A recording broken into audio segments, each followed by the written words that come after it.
Vamos dar início a uma nova série de vídeos em parceria com a Nova Agril, Enciclopédia de Jardinagem. Vamos ter especialistas a falar de temas tão diversos como preparação do solo, fertilização, orquídeas, hortas e pomares, aromáticas. É uma série que não vai querer perder, porque vai poder aprofundar os seus conhecimentos e cultivar mais e melhor.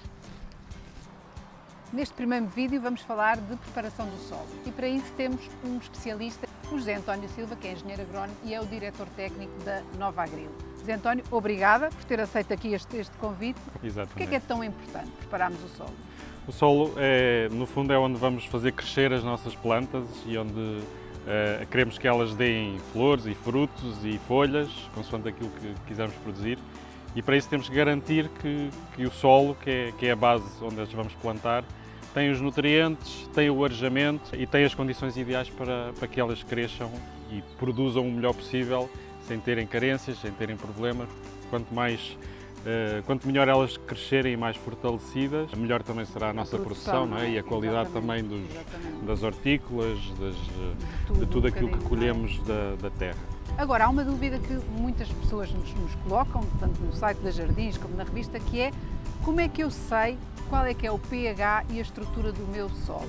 A estrutura do solo tem a ver com o seu arejamento, tem a ver com a dimensão, no fundo, das partículas que ele tem. Que normalmente há três constituintes principais no solo, que é a argila, o limo e depois a areia, que é o elemento mais grosseiro, mas extremamente solto, importante porque dá o arejamento e permite também a drenagem da água.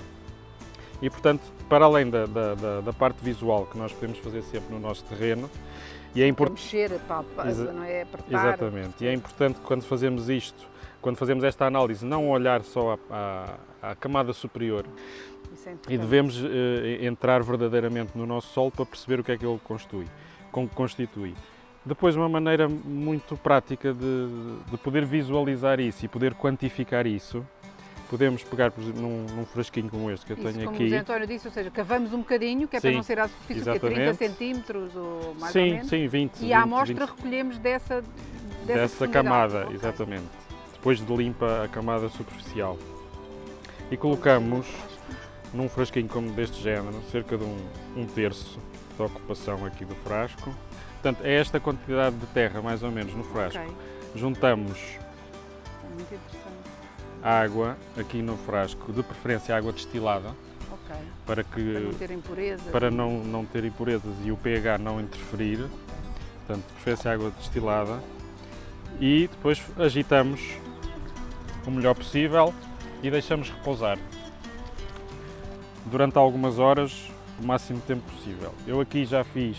Exatamente, já temos aí as receitas de bolos, que é para as há umas horas atrás, aqui, exatamente, para não estarmos aqui tão bem os extratos, à espera. E no fundo o que nós vamos ter quando fazemos este tipo de separação é na camada inferior a areia, que é a mais pesada, depois o limo e depois a argila, que são as partículas mais finas. Neste caso, vemos nesta terra que vamos usar aqui, que é aqui da semear, não é? Que é aqui da semear, que é uma terra que tem bastante teor de areia, mas também tem algum teor de limo e de argila. Portanto, diria que é uma terra, em termos de estrutura, bastante boa equilibrada, cultivo, não é? porque tem bom arejamento, a partir vai ser uma terra com bom arejamento. As análises de terra, hoje em dia não é uma coisa tão dispendiosa e também é uma maneira. Também é uma maneira mais correta, sem dúvida. Quando não há essa possibilidade. Eu trouxe aqui um medidor de pH digital, mas pode ser também com aquelas fitas das piscinas, dos pHs, aquelas fitas coloridas, e pode-se medir facilmente. No fundo é depois de deixar repousar aqui esta solução, vamos medir o pH da solução onde o solo está. Está no 7.9, portanto é um pH acima dos 7, já é um pH alcalino.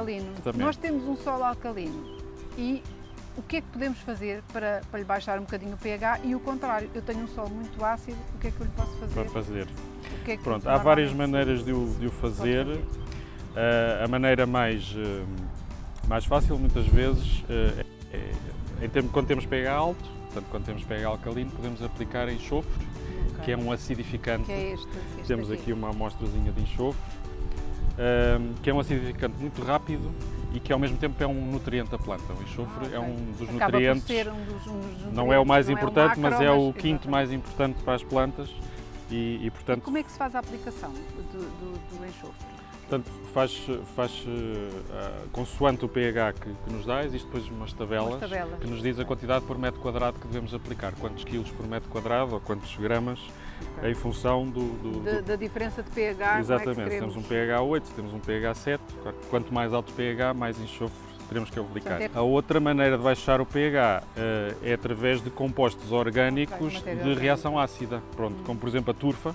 A turfa é um composto que tem um pH 3, embora aqui ele já esteja corrigido, mas a turfa natural, que é um elemento natural, exatamente, tem um pH ácido e ao mesmo tempo ajuda a estruturar o solo. Portanto, dá-lhe leveza, dá-lhe arejamento, drenagem, exatamente. Não é?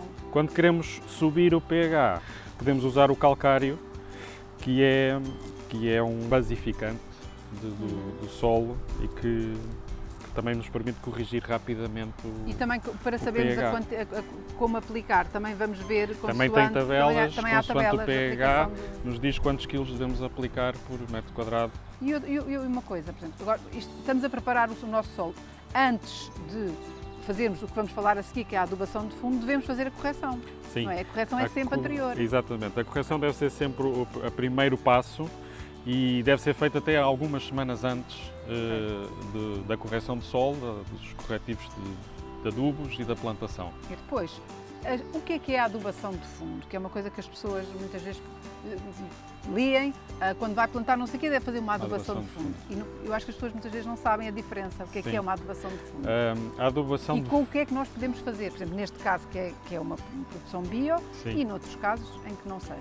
Portanto, a adubação de fundo, o principal objetivo é fornecer a maior parte dos nutrientes que a planta ou a cultura que vamos instalar precisa. Neste caso, em hortas bio, adubos orgânicos nos permitam fornecer a maior parte dos nutrientes. Jardim. Sim, neste caso, por exemplo, para adubo de fundo, o corno torrado é um exemplo que no fundo são ossos de animais e que permitem que os nutrientes se vão libertando na terra. São elementos que permitem corrigir, do ponto de vista de nutrição, o solo logo desde o início, para depois, quando instalamos a cultura, garantir que os nutrientes estão lá disponíveis. Ou seja, eu vou plantar agora, é ao mesmo tempo que estou a fazer a plantação? Pode ser ao mesmo tempo. Que é o que nós vamos fazer a seguir. Sim, pode ser ao mesmo tempo, pode ser no dia anterior, por exemplo.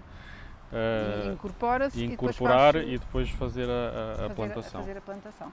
Agora, isto é no caso de estarmos a plantar no terreno. Se eu estou a plantar em vaso ou em floreira e utilizo, por exemplo, este substrato, tenho que fazer adubação de fundo? Estes substratos já prontos, digamos assim, já têm algum adubo orgânico incorporado. E, portanto, se forem culturas ou plantas de duração curta, 3, 4 meses, não há necessidade de incorporar adubo. Se forem plantas que vão ficar mais tempo do que isso, em vaso, sim, convém pôr um adubo de fundo. Mas depois de fundo ou então a posteriori, também, não é? passado esse período. É o que vamos falar num vídeo a seguir, vamos falar tudo sobre a fertilização. Agora vão connosco ali para a horta da semear e vamos pôr as mãos na terra. Vamos lá. Delimitar o espaço. Limpar as ervas com uma enxada e as pedras com um ancinho. Cavar em profundidade em função do tipo de plantas.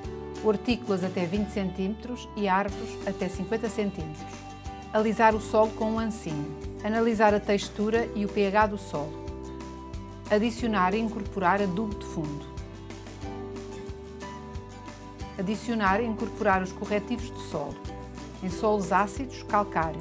Em solos alcalinos, enxofre, sulfato de alumínio, sulfato de ferro e turfa. Nivelar o solo e incorporar os corretivos e adubo orgânico ou substrato. Fazer os camalhões e alisar a superfície de plantação. Espaçar as courgettes 75 cm e as beterrabas 20 cm.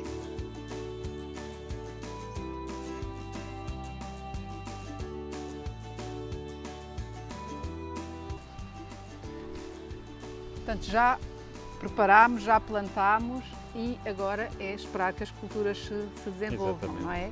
E queria aproveitar para agradecer ao Zé António, mais uma vez, ter estado aqui, ter-nos dado aqui uma aula tão importante sobre a preparação do solo.